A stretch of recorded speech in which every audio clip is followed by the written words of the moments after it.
Welcome to today's episode of True to Form with your host, President and co-founder of Crystal Clear, highly regarded speaker, and two-time Inc. 500 entrepreneur, Tim Sawyer.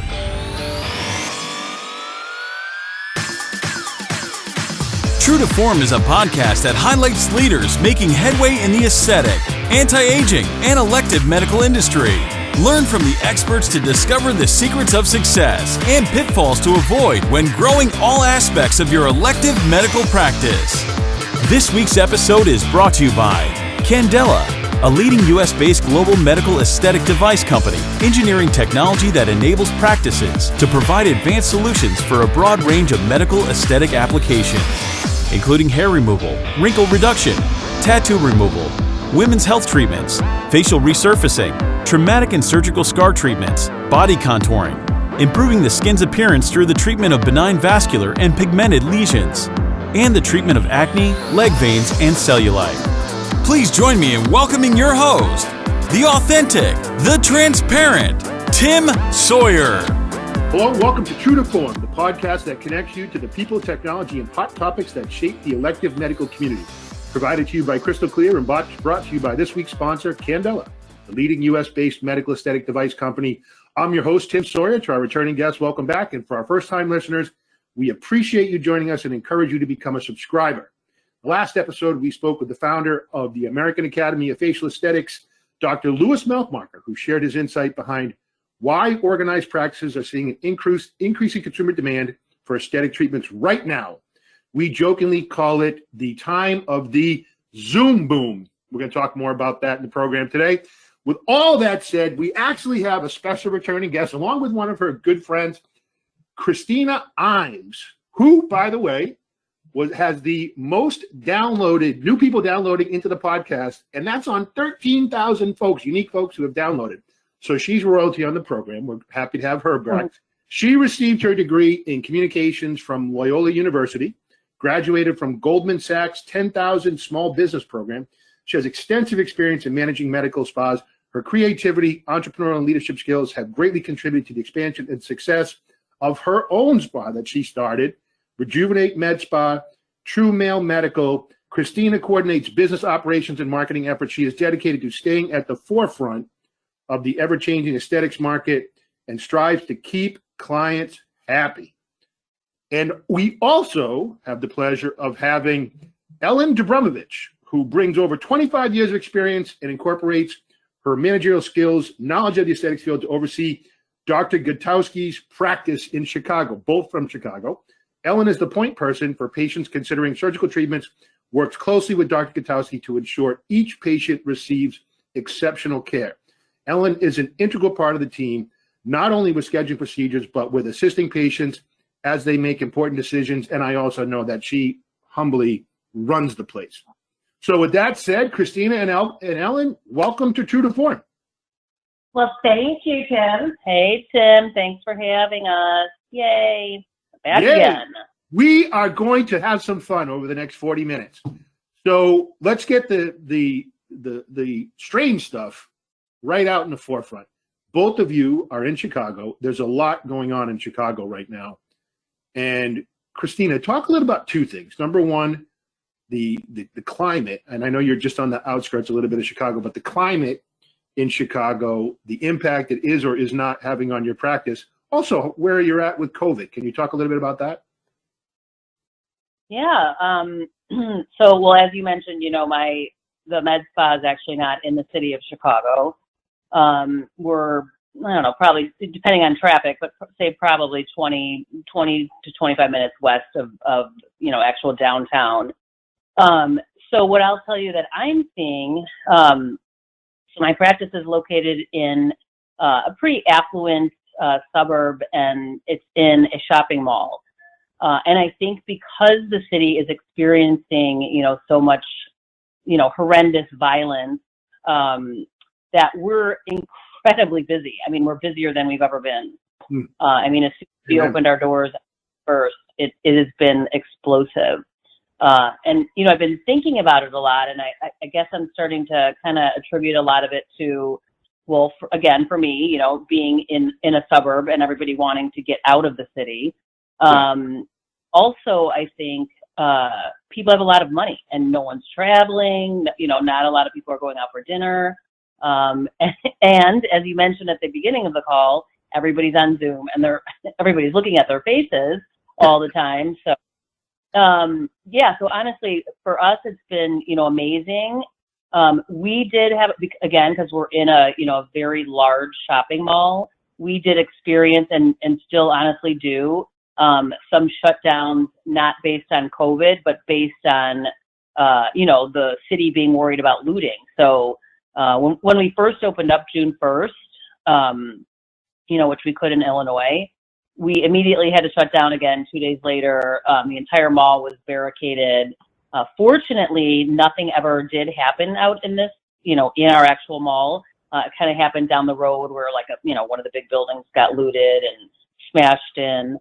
And so again, with the recent violence, happening once again in the city, same kind of thing, but they didn't shut us down. They're just taking precautions. So yeah, in this weird time for us, I mean, we're as I said, incredibly busy. Obviously, everybody's very cautious, hoping that this is not going to all happen again. Where we have to shut down. But so far, so good. Now, Christina is very excited because we do work together quite a bit. We have two separate practices, but I do come with Kelsey here to her clinic at Rejuvenate Med Spa. And for a period when the shopping mall was shut down, that meant Christina and her staff did not have access to anything in their office. But because of Christina's relationships with local colleagues, she was able to shift appointments to a different location. Even the day that we were supposed to be seeing patients here, it was unknown until 7 a.m. whether or not we could see patients. And our backup plan was then to divert everyone, even Christina's aesthetic team, to our practice in Glenview, which is north of the city. Wow. Yeah. I have to ask this, and this question is for both of you. I'm curious. The fact that we're having this conversation, so the aesthetic business, unlike what the casual observer thinks, is actually a brutally competitive business. It is difficult to grow and scale like you guys have both done. Just in the best of times, running an aesthetic practice or plastic surgery practice, it's not easy. And now you have to add to that, oh yeah, by the way, there's lootings and shootings out in front, but we're working through it. I give you guys so much credit. I really do. I don't know how you guys do it. I don't know how you guys maintain the enthusiasm that you have. And just the matter of fact way that both of you are addressing this. I'm sure there's a lot, maybe some anxiety you're not displaying, but I give you a ton of credit. And so for you, Ellen, where is the plastic surgery practice, and how are patients feeling about coming in and getting,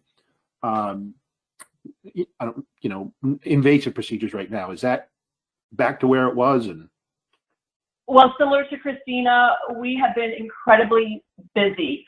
It's been nuts. Now, let me take a step back. We actually were shut down for 2.5 months. We saw this coming and we made the decision to cancel everything even before the governor's mandate.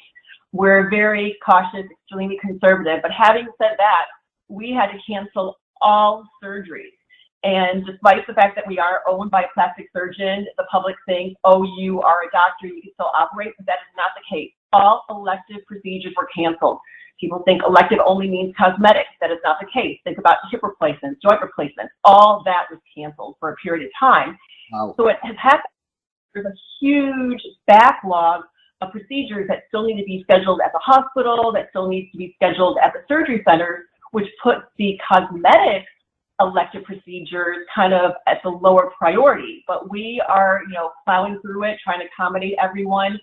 Because people have time on their hands, they're not back at work, they don't need to be seen in public, they want to do things now. Whereas before, they were waiting. They didn't want to do it in the summertime because they're out vacationing. Now they've got the time on their hands and they want to do it now. And I have to remind people that we were closed for 2.5 months. There is a backlog.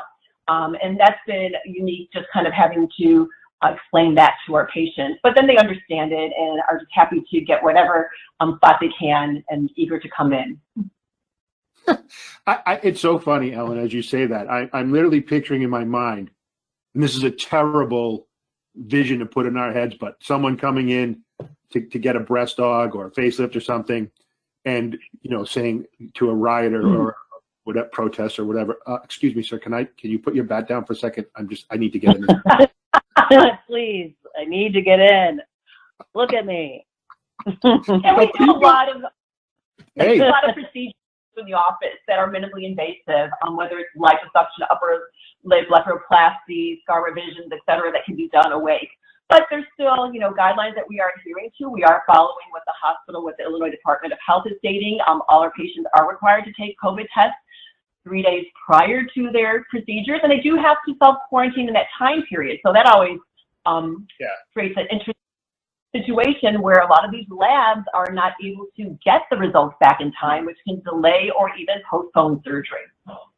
Right. Yeah, that's right. Now, so obvious question, but you have to COVID test everybody, right, when they're getting an elective procedure?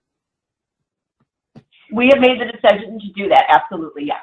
Oh, you have? Okay. And Christina, in terms of protocols, do you have to take folks' temperature? Are they required to wear masks? How is that playing out in the waiting room right now, or lack of waiting room, hopefully? Yeah. Well, that's a good point. Yeah. So, obviously our appointments are staggered completely differently than before. We allow much more time for, really sanitizing and cleaning the room according to the guidelines of the state and AMSPA. Everybody is wearing a mask at all times, although I would tell you, Ellen and I are currently not wearing masks. Yep.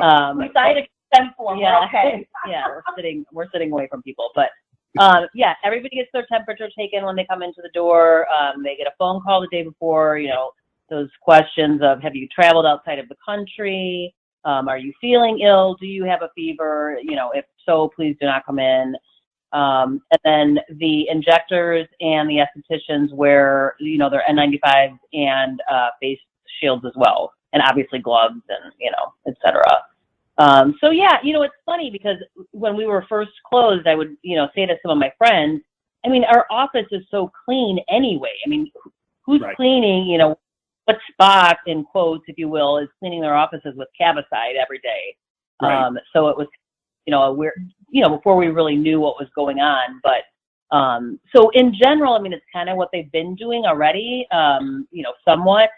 But yeah, it's definitely, we're following the guidelines, and, like everybody else does when you go into a restaurant or, you're walking around and you want to go into a store and you have to put your mask on and all that stuff. So It would seem to me, Ellen, like the folks, almost like the surgical center and at some level the hospital, almost feel like a safer place. And I'm curious, when you're talking with those patients about booking procedures, is there a lot of conversation around, hey, what have you done? Am I going to be safe? Or are folks just kind of not talking about that?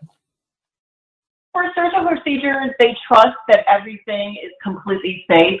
We've had phone calls for patients wanting to do injections, and they're asking us what kind of protocols have we implemented to keep people safe. They ask if we wear N95 masks, and we also have the face shields on, and we say, of course we do. We also say that everyone has to wear their mask coming in. They do get their temperature checked. So they're doing their due diligence, and I honestly applaud those patients that are asking those questions, because a lot of them don't. We sometimes have patients showing out a mask on, and we immediately pull one out and say, you must wear this. And they'll say, well, I'm getting my lips injected. But it doesn't matter. You can take it off when it's time. right. It does kind of feel like to me, though, regardless of the media outlet, what is happening on the ground, in other words, in reality, what aesthetic consumers their behavior is kind of like, hey, we want these treatments and procedures. We're going to get these treatments and procedures. They're not totally freaked out that they're going to be unsafe coming into the facility. And also, Christina, are you seeing, so there was, to Ellen's point, there's a backlog, and Dr. Gattasi is trying to get caught up on that as fast as he can. Do you think the patients who are coming in now as a result of, kind of people you couldn't get to in March and April, or is this you're seeing as many new patients for the first time? What's the mix? Yeah, I would say it is my business today is really, truly no different than it was, we'll say, last year, except I'm busier, right? Which is maybe like a normal progression for a business, right? You hope to have a certain percentage of it, an increase, if you will, and in revenue and in clients. So yeah, I mean, we're seeing a ton of new people, as well as all of our existing people. So, yeah, and it's funny, going back for a second with the whole, how are people, are they feeling comfortable coming out, or, and I would say for the most part, if somebody is coming out to get a Botox appointment, right, the people who aren't comfortable, they're not going anywhere, right? They're not calling to get a Botox appointment. So, everybody else, for the most part, I would say is not really, feeling very anxious or nervous about it. And if they were, they wouldn't be here. So yeah, and imagine where you guys would be at if everybody felt comfortable. Think of the demand right now. It's so. Yeah. I'm sorry. Go ahead, Ellen. Yeah. No, I was going to say that even when we were shut down, we noticed our online inquiries were increasing, and even to this day, we just have so many online leads that I'm like, wait, how is this possible? Is it because of COVID? Is it because people have more time on their hands? Or the reality is, up to last year, we actually had 2 different websites, and we realized that SEO was being kind of taken one from the other, and we decided to actually integrate our websites into one, and this happened like right before COVID kicked in. But we've seen an uptick, and it's kind of like, it makes me think, is this uptick because now we are in a single website, one company? Is it because of the demand being there, or is it all of the above? But I think for, those people out there that might have multiple websites, obviously we had to kind of scale back our budget and look at, where are we really getting our biggest bang for the buck. Yep. We decided to integrate. It's been the best decision ever. And my fear, because I did the implementation, I was concerned, are we going to be losing leads by doing this? But if anything, we've gained even more. So I'm thankful for that. Smart. Well, you guys are smart businesswomen. What you're doing. What were you going to say? People would be confused as to why Ellen would have 2 websites, I would think. So we should say that Ellen actually has 2, very distinct practices. One is a fresh med spa, and the other is Dr. Gutowski Plastic Surgery. So I'm sure listeners would be like, why would she have 2 websites for the same business? So anyway, just to clarify. It's smart, and it's a smart move. And like I said, I give you guys so much props, man. And the fact that demand is out there speaks volumes. And I was on a call the other day with some folks from the larger pharma companies, the Galdermas and folks, and they're busier than ever. People are ordering more fillers and neurotoxins than at any time before. And I think you said something that's right on, Christina, is that, and not something that any guest has brought up, which is there's not a lot of places for people to spend money like they were before, right? So there's not, look at me, right? So I traveled 40 weekends or 40 trips last year.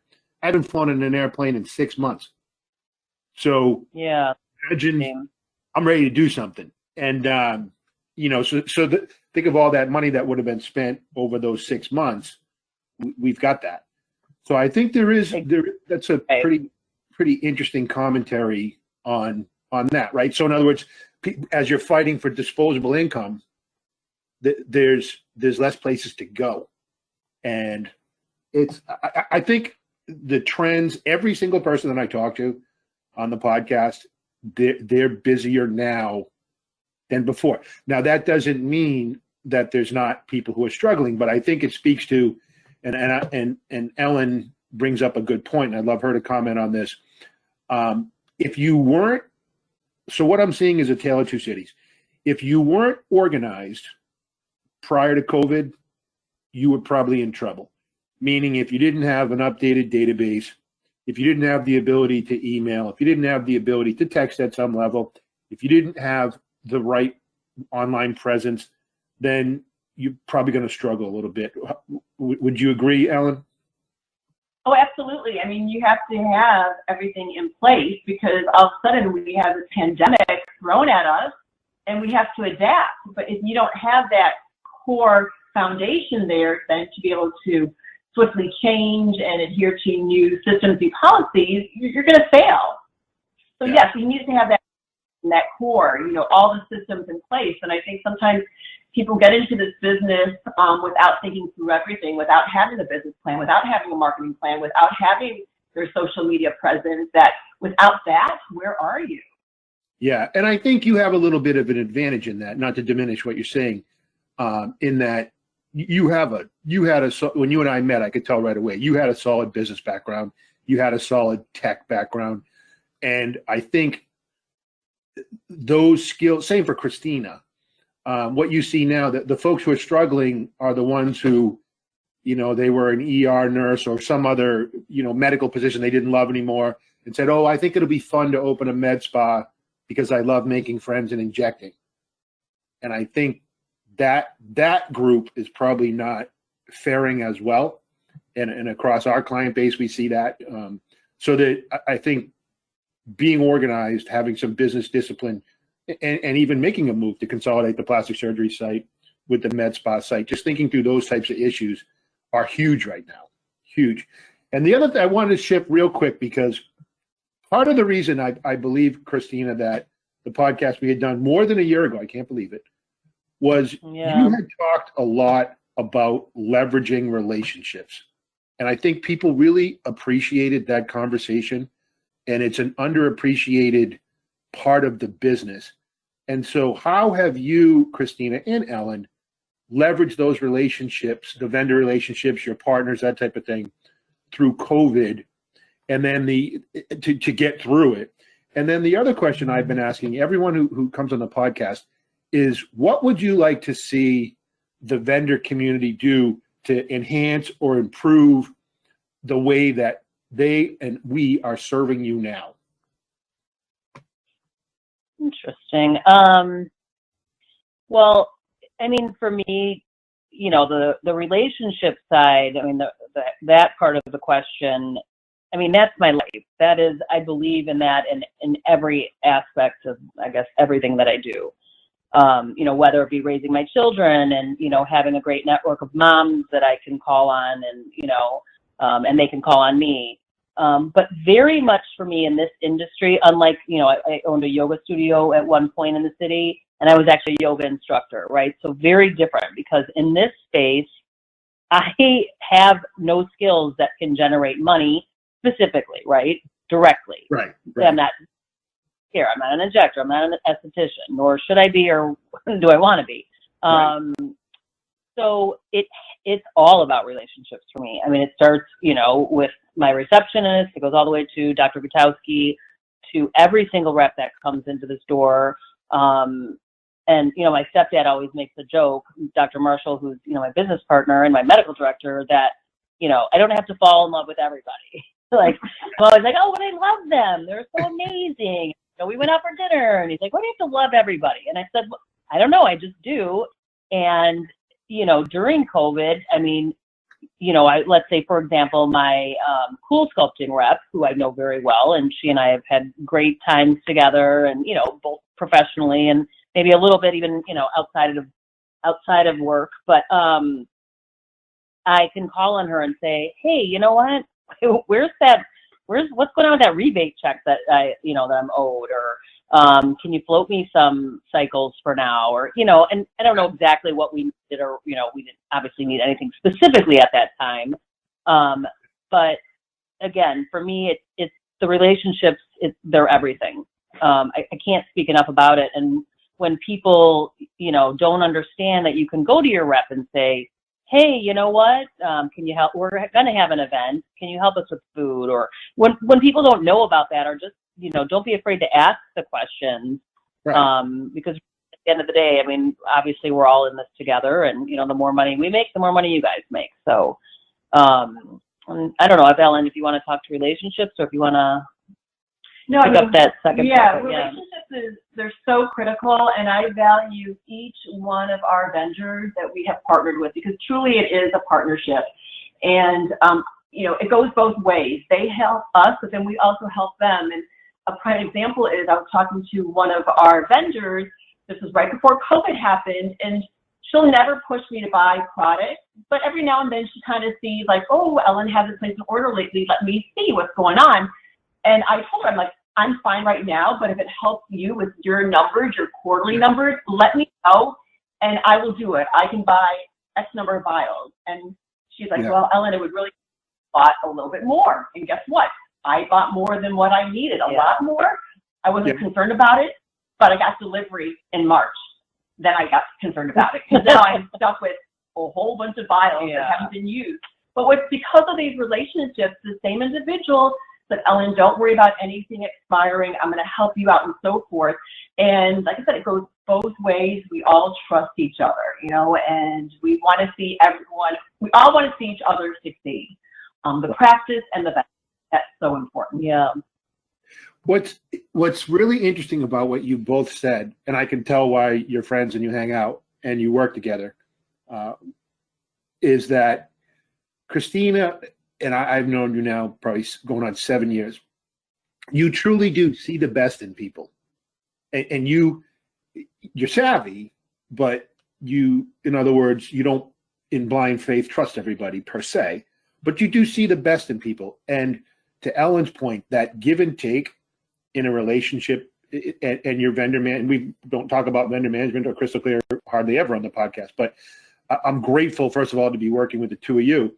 But even in this relationship, with you and I and Crystal Clear, the fact that we've been together now 6 years, Ellen a couple of years, it's give and take, right? And it always amazes me, and it's not just about your software marketing partner, but whether it's a laser partner or to Ellen's point, there's a filler or neurotoxin that's being bought, is that for some reason, there's a huge part of the population that thinks the best way to move forward in life, vendor management, is by every year firing a vendor and bringing on a new one, and somehow that keeps everybody in check. And I don't subscribe to that. I don't know that works, and it's almost like a memo got handed out. I'm like, no way, I'm not firing our vendors because they're fantastic. Yeah. It's true though, they just switch, and I don't know that you're getting ahead with that. Probably more kicking the can down the road. So let me do this. We got a few minutes left, and I want to give each of you a chance to say, okay, you both started your own clinic, you both have been successful, you're growing them, you're both doing amazing. If you were to go back, and I'll start with you, Christina, if you were to go back 7 years and look at the life's lessons that you've learned along the way, what would be some of the takeaways you'd want to give for somebody who's considering starting up a med spa now? Yeah. Less is more. Yeah. Start small. I see people, we're hiring an architect, we're, buying a building, we've never done this before. No. Don't go out and buy a bunch of machines. Don't go out and, hire a ton of people.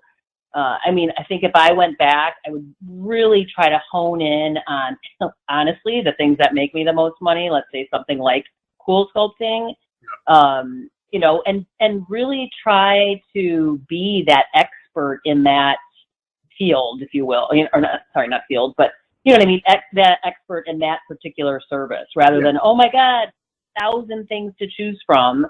And your marketing efforts get diluted, and it's just challenging to start that way. So, if for anybody who listened to that initial podcast, if you remember, the way I got into this industry was my, medical director and stepfather told me he didn't want to do a med spa. And then next thing I know, he and I have purchased $500,000 in lasers, and so anyway, yeah. So for me, I would say less is more is my biggest takeaway. Yes, definitely baby steps first. Stick with your core, and then expand as the market demands it. So once your patients are asking you for other things, look into those other services. Don't just jump in and buy all these different devices, all these extra products because you're getting a deal for it. There's got to be a demand, because you don't want to lose those core patients. And if they're saying they want more stuff, listen to them. It's actually really good advice from both of you. What a breath of fresh air. The whole world's going crazy, and you guys are dialed in like nobody's business. And I give you both so much credit. Would it be okay if you guys, Christina, could you give an email? If anyone listened to the podcast had a question they wanted to ask you, can they have an email address? Hey, what you said, and would that be okay? You know what I want to? I'm going to tease my new business too, and it's not the one you. It's not the one you know about, and actually Ellen doesn't even know about it. But so I'm going to tease it real quick because I'm not ready to totally announce it yet. But so my nurse injector, Desiree Martinez, and I are starting. It's a groundbreaking, innovative opportunity that will hopefully be coming out, say, in the next several months for nurse injectors. Never before seen. Anyway, so anybody who has a question about that. You've piqued their interest. What would be? Well, yeah. So here, if people are interested and want to ask me, any questions, they can reach me so it's Christina, my first name, Christina, at medsparejuvenate.com. Christina at medsparejuvenate.com. And you, Ellen? Yep, my email is very easy, Ellen, ELLEN, at, it's going to be drgutowski.com, and that's DRGUTOWSKI.com. And if someone prefers Instagram, they could DM me at a fresh med spa. And where could they follow you, Christina, on your Instagram?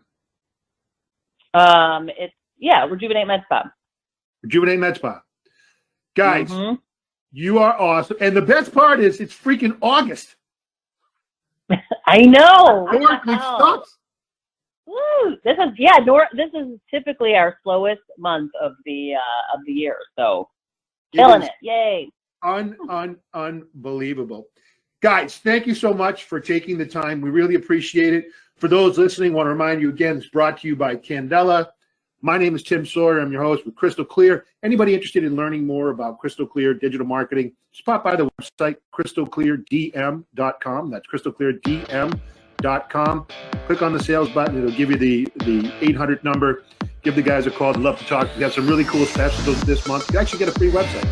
So give us a call, and you can talk to them about that. Guys, thank you very much. Enjoy the rest of your day, and we appreciate you coming on. Have a great week.